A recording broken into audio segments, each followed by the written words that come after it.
Capítulo 8. Simbiose divina. O amor cobre todas as transgressões. Provérbios 10, 12. O amor cobre a multidão de pecados. E Pedro 4, 8. Deus, a suprema inteligência do universo, periodicamente fraciona seu magnânimo amor, enviando para a paz dos seus filhos qualificados mensageiros. Desta feita, enviou aquele que fez parte do colégio apostolar de Jesus, João, aquele que na ilha de Patmos mapeou os últimos acontecimentos do planeta, no mais profundo simbolismo jamais visto no mundo, como sendo os fins dos tempos da decadência.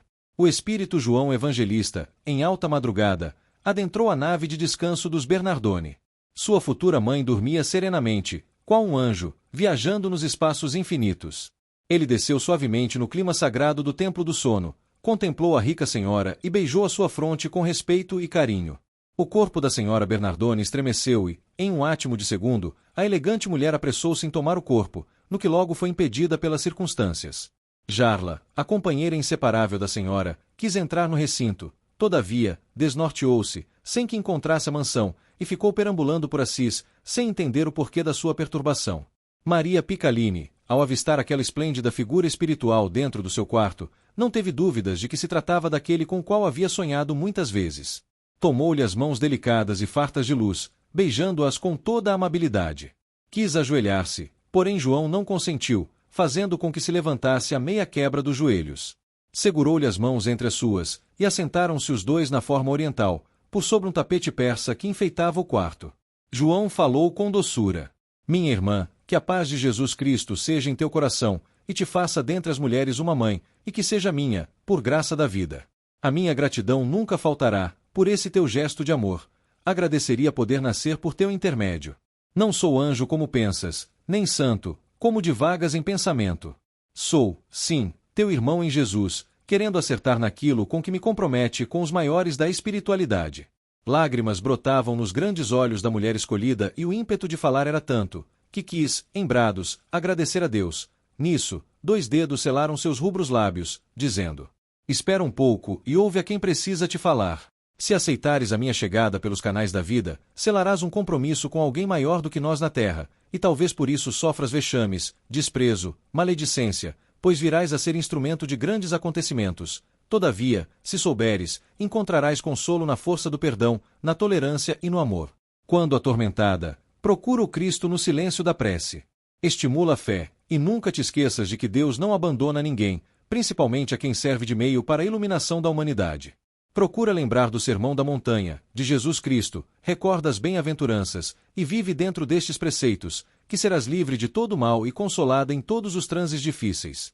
O teu consentimento significa o selo da nossa união, em nome de Deus e do nosso Mestre. João silenciou-se, esperando que a senhora Bernardoni ordenasse seus pensamentos, e decidisse, por ela mesma, o compromisso apresentado. Ela, chorando de alegria, fitou os olhos do seu futuro filho e disse com dignidade: não sou dona de mim mesma, quando se trata da vontade do Mestre. É bom que se cumpra a vontade dos céus e não a minha, e, se isso depende do meu sim, já está dado pelo coração. A felicidade e a honra são toda nossa. Saberei, emissário dos céus, ficar imune a todos os ataques das ordens inferiores, e creio que a tua ajuda não vai me faltar. O coração não me enganou, pois por inspiração já sei de quem se trata. Que Deus me ajude a compreender os meus deveres diante de tão relevante tarefa no mundo. Sim, serás meu filho. O ambiente estava perfumado, e a cada suave estalo de flor diferente que surgia, um aroma embriagador recendia no quarto espiritual da mansão. Pedro Bernardoni chegou tarde da noite, e antes de dormir deu-se, com uma ligeira ginástica e com um banho frio, um susto nos nervos, para que o sono não tivesse interrupção. Deitou-se e, em poucos minutos, conciliava o sono. Nesse estado, passou ao plano espiritual, onde os 2 espíritos, que dialogavam, invisíveis para ele, estavam à sua espera. João Evangelista abriu mentalmente o véu espiritual que separa um plano do outro, e eles surgiram sorrindo aos olhos de Pedro Bernardoni. Maria Piccaline aproximou-se como anjo da casa, para que ele pudesse entender. Ainda confuso, deixava transparecer pela sua aura estriada por coloração cinza e vermelho terra, o ciúme, fazendo despontar o ódio no seu coração.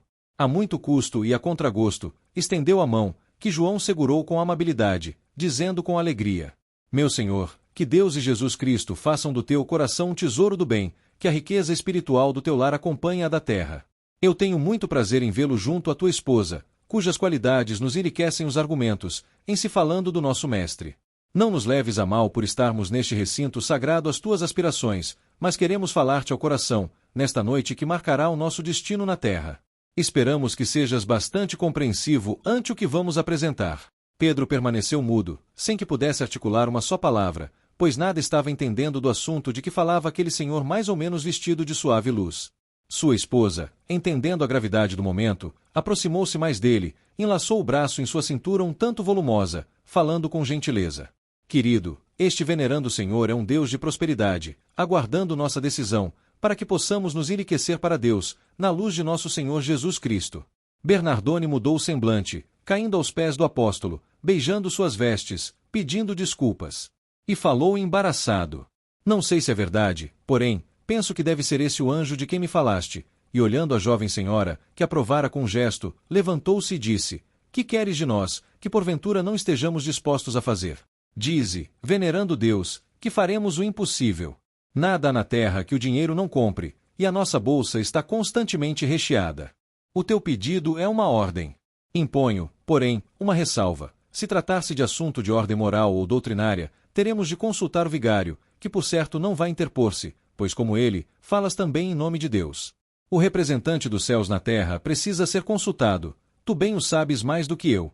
Pedro lembrou-se logo do sacerdote de Espoleto, que mancomunava com suas ideias, esquecendo-se que ele já falecera num desastre.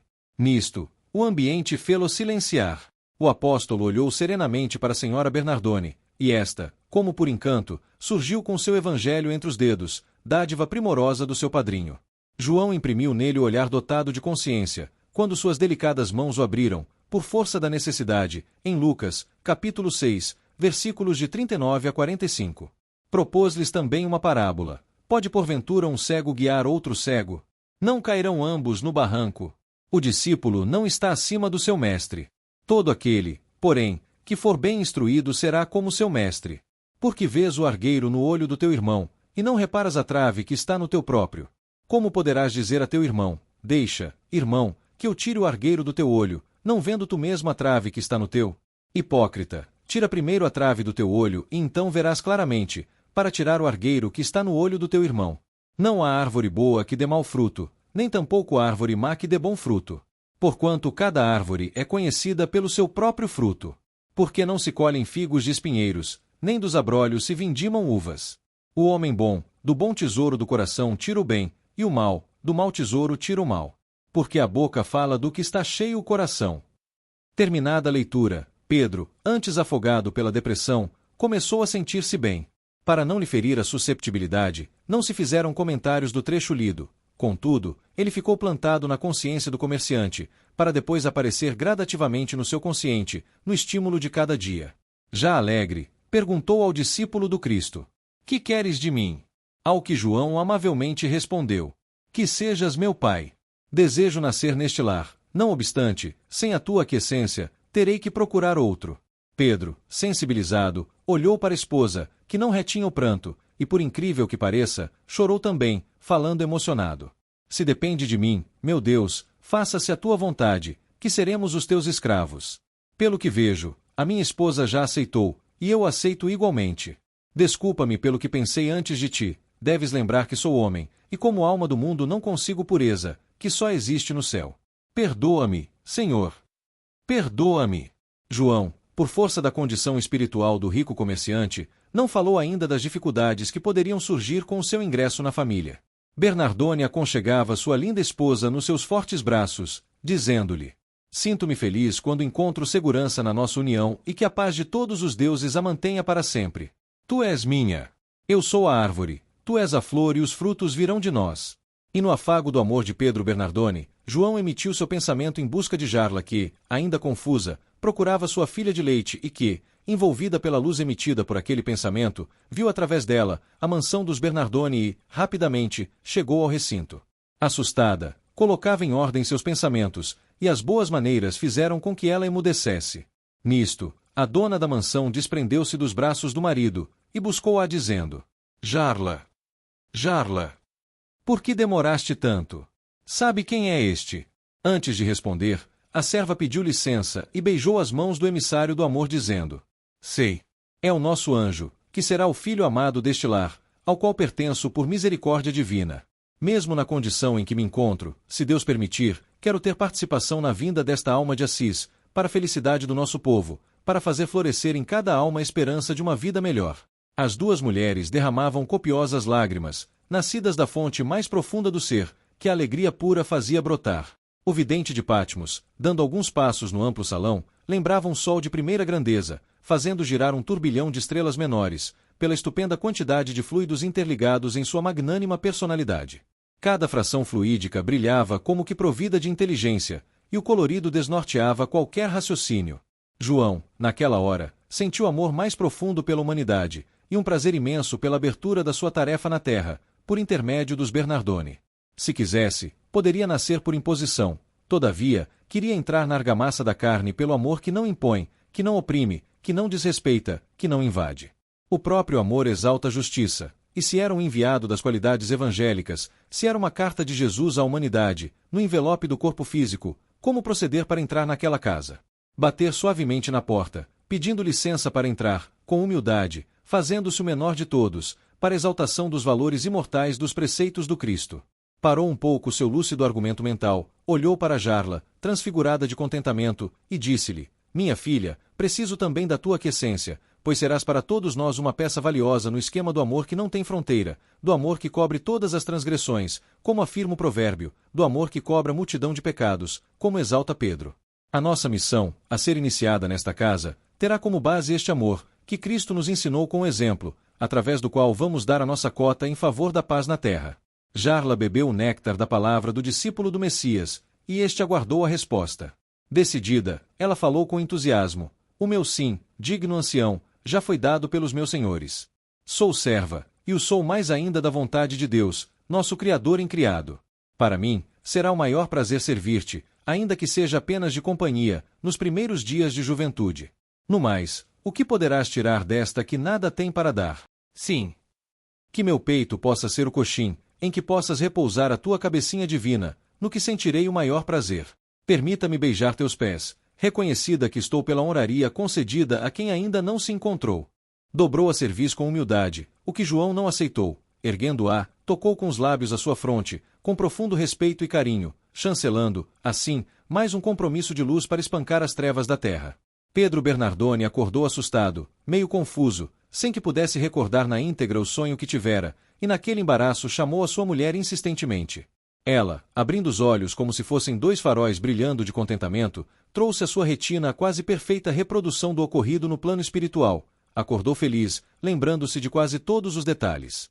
Ainda confuso, Pedro falou: Mulher, queira Deus que seja verdade, parece-me que fui ao céu. Será que foi o vigário que morreu, que veio me buscar? Ele era um santo, as suas ideias eram iguaizinhas às minhas. Entendia as coisas como deveriam ser. Que pena ter morrido naquele desastre. Mas, foi para o céu, e pareceu-me ter conversado comigo em sonho, e, se não me falha a memória, tu e a Jarla também estavam lá. Que coisa linda! Que beleza! Graças a Deus eu fui bom para ele e com certeza este encontro foi a retribuição, gratidão de um coração muito mais que bom, pois era compreensivo e justo. Sorrindo, a jovem senhora disse com ênfase: Pedro, meu querido, eu também me lembro deste sonho, do qual felizmente participei. No entanto, te enganas com referência ao vigário de Spoleto, não era ele. Pedro assustou-se, e retorquiu: Quem era então? Pica falou com uma clareza indelével sobre o encontro no plano espiritual, e o marido começou a lembrar-se com mais detalhes, inclusive da figura respeitável do apóstolo. Admira-se o Senhor. Então foi o Deus da prosperidade.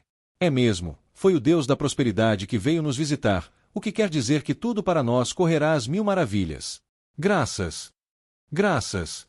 Que sejam muitas as graças! E a senhora Bernardoni continuou, com vivacidade e encanto, nas suas descrições. E ainda tem mais, Pedro, vê se lembras que ele nos pediu o lar, para que nele pudesse nascer. E nós aceitamos, para que a nossa alegria seja completa.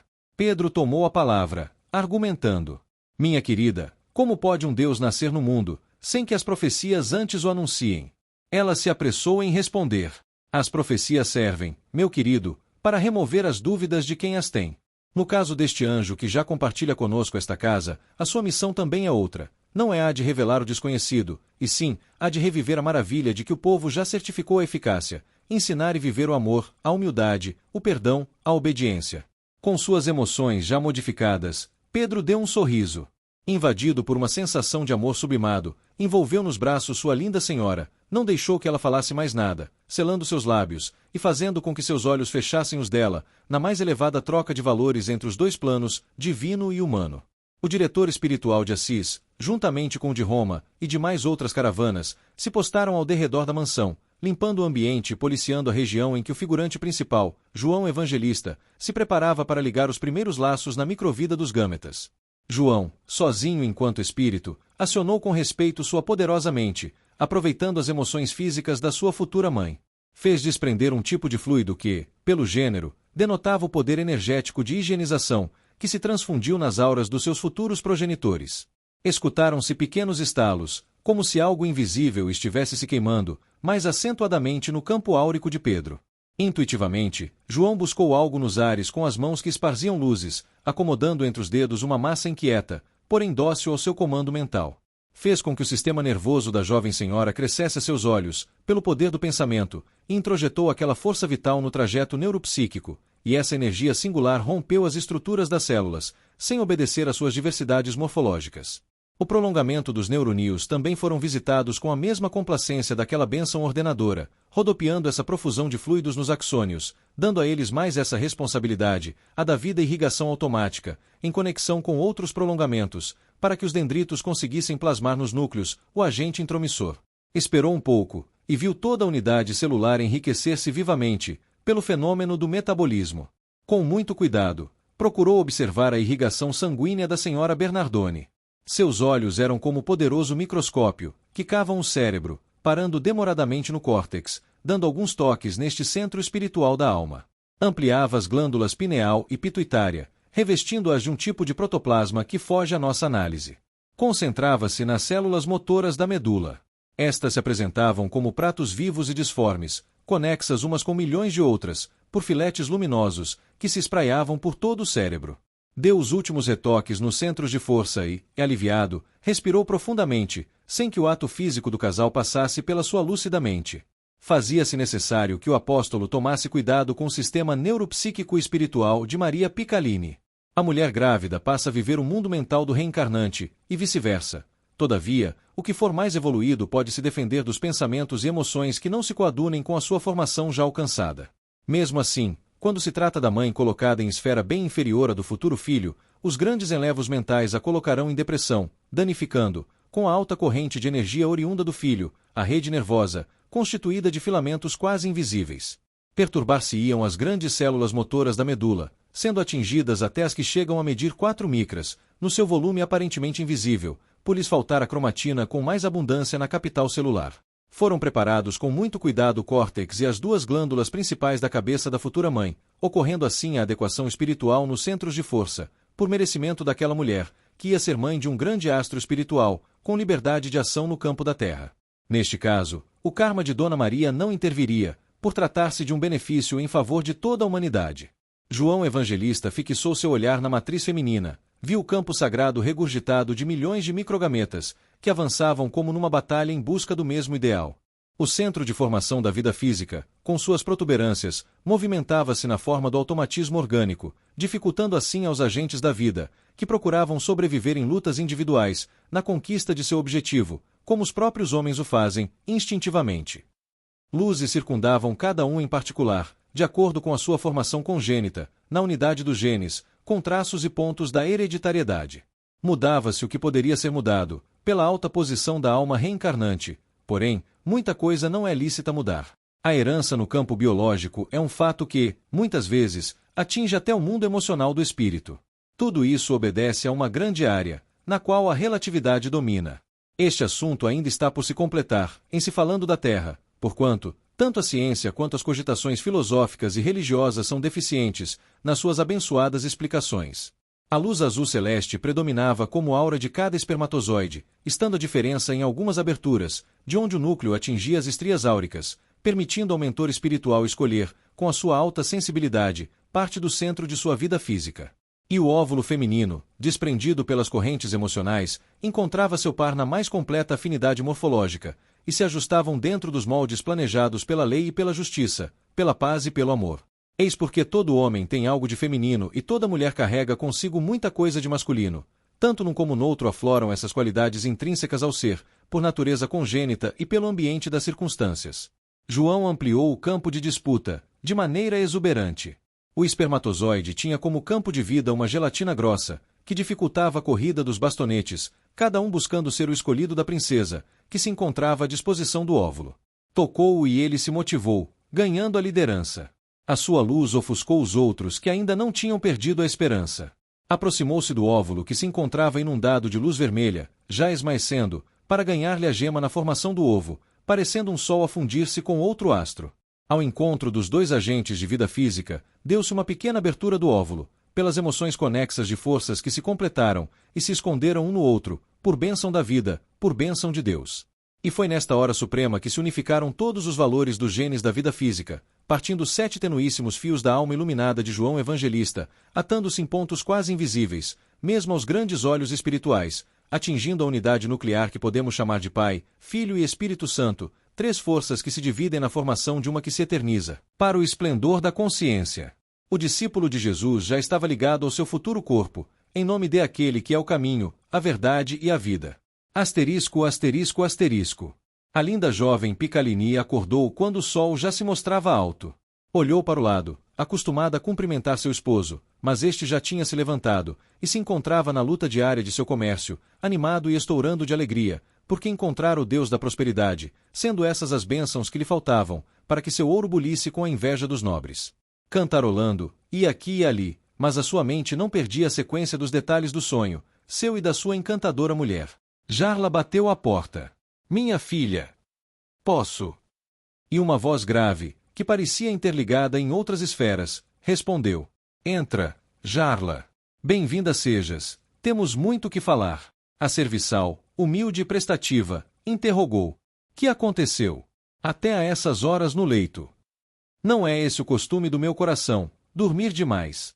Falava assim, devido à intimidade que tinha com a sua ama, que sorria com o gesto da grega, que tanto amava. Jarla. Puxa a banqueta e senta juntinho de mim, para que eu possa servir-me da tua companhia e escrever no teu coração um assunto de luz, que sobe à minha mente e começa a derramar-se em torno de mim, como se fossem ideias sutis ou meditações imponderáveis. O que passou com você eu não sei, mas quero saber. Sonhaste esta noite? Jarla, compreendendo, deu um largo sorriso, daqueles intermináveis, que quando os lábios voltam ao estado natural, a natureza interna dá prosseguimento à alegria, e falou com a voz trêmula. Minha querida Pica, será que os deuses te abençoaram esta noite com a felicidade para nós, de que a humanidade vai desfrutar? Nisto, as mãos das duas mulheres já se apertavam nervosamente, sentindo uma e outra o desenrolar do assunto, que mesmo invisível, explodia como realidade nos corações de quem tem olhos para ver. E aí a grega passou a narrar. Eu sonhei que estava perdida numa grande floresta, mas o interessante é que no meio dela havia muitas casas, que pareciam com as construções de Assis. Aproximei-me delas. Nas ruas era aquele vai-e-vem de criaturas, que não pressentiam a minha presença. Eu gritava, gesticulava, pedia informação, mas não adiantava. E comecei a perambular, procurando a mansão, sem contudo encontrar, em um esforço vão. Depois de tanto andar, não me recordo o tempo, elevei-me nos espaços, pela vontade que tinha de ver as estrelas mais de perto e fiquei encantada com as belezas do infinito. Isto ficou muito gravado na minha mente. As estrelas não piscavam como as vemos cada terra, não obstante, pareciam-me grandes olhos com encantos indescritíveis que, intimamente, temia pensar que não fosse realidade. Naquela contemplação, derramava-se dentro do meu peito algo invisível, que meu coração agradecia com muitas lágrimas, antes que o raciocínio analisasse. Chorei, Pica, tanto de emoção quanto pela tua falta, para presenciar comigo as riquezas da criação de Deus, pelo que os homens, infelizmente, não se interessam. Depois, por imposição de alguma força interior, ajoelhei-me, agradecendo a Deus, à vida e ao Cristo. Mesmo em sonho, queria acordar para contar-te a aventura espiritual, em que a carne não se fez barreira, que palpitava viva dentro do meu coração. E, no transe da prece, fui banhada com uma luz encantadora e aconteceu um milagre. Vi de pertinho o anjo do teu coração e do nosso convívio a me chamar. Atraiu-me junto dele, acariciando-me como se fosse minha própria mãe, e o mais interessante é que estava dentro do teu quarto, onde conversava contigo e com o Sr. Pedro. Quis beijar-lhe os pés, por sentir nele a paternidade, e ele, mansamente, acolheu-me com um sorriso de que não me esqueço até o momento, traduzindo todo o seu amor, e ainda mais, toda a sua missão junto a nós. Que os céus me desculpem, mas esse é o verdadeiro Deus, que premiou Assis, e que o destino fez pousar na mansão dos Bernardoni. Interessante também é que ele, não sei porquê, pediu-me para nascer com a minha ajuda. Mas, que ajuda? Velha e serva, que condições tenho para ajudar a um Deus? Abraçaram-se as duas mulheres, sufocadas de contentamento. E, com alegria, constataram ter sido aquela noite que antecedeu ao dia 25 de dezembro, data festejada em todo o mundo cristão, como a do nascimento de nosso Senhor Jesus Cristo. Foi esta data que João Evangelista escolheu para atar seus laços na vida física, como Francisco Bernardoni, sob as bênçãos do mundo maior. O Natal de Jesus. Quando fazia 1181 anos que o Cristo se fizera visível na terra, o seu discípulo do amor crucificava-se na carne com 7 amarras, que somente a morte física poderia desatar, quando o destino indicasse o tempo marcado pela divindade, para que o espírito voltasse à pátria espiritual. Enquanto o mundo cristão cantava hosanas, relembrando o momento histórico da vinda do Messias à terra, o profeta de Patmos aproveitava o ambiente sublimado de paz, para ingressar na carne por intermédio da lei da reencarnação. E os 200 discípulos adestrados nos mais requintados conceitos evangélicos, desciam igualmente das altas esferas em direção a vários pontos do globo, para também renascerem, com fidelidade total ao seu mestre. Pedro Bernardoni, certa noite, teve um sonho que ficou gravado com absoluta nitidez em sua consciência. Em estado sonambúlico e com ajuda espiritual, regrediu no tempo e no espaço, e relembrou sua reencarnação em Éfeso, na época em que João Evangelista mudará de nome, por conselho dos soldados romanos, por ter sido salvo da taxa de azeite quente. Naquela última noite em que falará na igreja de Éfeso, despedindo-se da vida física, curou uma multidão de doentes, inclusive leprosos. Pedro Bernardoni era um dos leprosos curados por Pai Francisco, e, eternamente agradecido, tomou-o por um Deus ingressado na carne para a salvação dos homens. O fato assinalou sobremaneira sua gratidão por esse espírito e os mentores espirituais que o fizeram regredir, deixaram bem aflorada na sua consciência esta dívida para com João, de sorte que ele sentisse, por direito e justiça, o dever de abrir os braços àquele que viria ao mundo pelos canais físicos da família Bernardoni. Pedro Bernardoni não se esquecia de Pai Francisco depois deste sonho, guardado em segredo por medo, pois se sentirá no corpo chagoso e fétido pela morféia. No entanto, o nome de seu benfeitor ficará gravado no coração, com o maior respeito. E sempre dizia de si para consigo: se porventura alguém vier a me chamar de pai, este alguém se chamará Francisco. É uma promessa que faço aos deuses que me ouvem. E, se eu pudesse escolher seu destino, queria que fosse um grande guerreiro, para conquistar terras, atravessar mares, ser famoso e ficar na história dentre os grandes da nossa querida pátria. Guardarei silêncio, que somente quebrarei no dia em que for pai. Maria Picalini, durante a gravidez, como ocorre com quase todas as mulheres nesse período sagrado, teve vários sonhos com aquele que haveria de ser seu filho unigênito. Durante um deles, percebeu com muita nitidez que seu futuro filho era o mesmo espírito vidente de Patmos, um daqueles figurantes do Evangelho de Nosso Senhor Jesus Cristo, que ela amava enternecidamente, era João Evangelista. Quando acordou, narrou o sonho para sua ia de confiança, e as duas, em colóquio santo, tiveram a mesma ideia, falando Jarla em primeiro lugar. Patroa, por que não dar a esse anjo que vai nascer o nome de João? Ele merece o nome do discípulo porque vai continuar o apostolado do Cristo, já que não temos mais dúvidas da sua grandiosa missão na terra. A mulher do rico comerciante sorriu e continuou: tive o mesmo pensamento. Será João o seu nome. Todavia, quero que guarde segredo absoluto, pois o Evangelho nos adverte para não darmos coisas sagradas aos cães. E o que tem de mais sagrado para nós nesta casa, do que esse emissário de Deus, e o seu nome? Jarla, contente, conclamou com entusiasmo: que ele nasça com o Evangelho do Nazareno no coração. Que os seus pés andem em nome da paz e da caridade, e que sua cabeça viva, mesmo na terra, em permanente céu de pureza. O assunto das duas mulheres era sempre a criança que haveria de nascer. Dona Picalini, certo dia, buscando lembranças escondidas na consciência, acentuou: Jarla, minha filha, parece-nos que fomos contempladas com a graça de Deus, e presumo igualmente que essa grande alegria seja prenúncio de desgraças eminentes.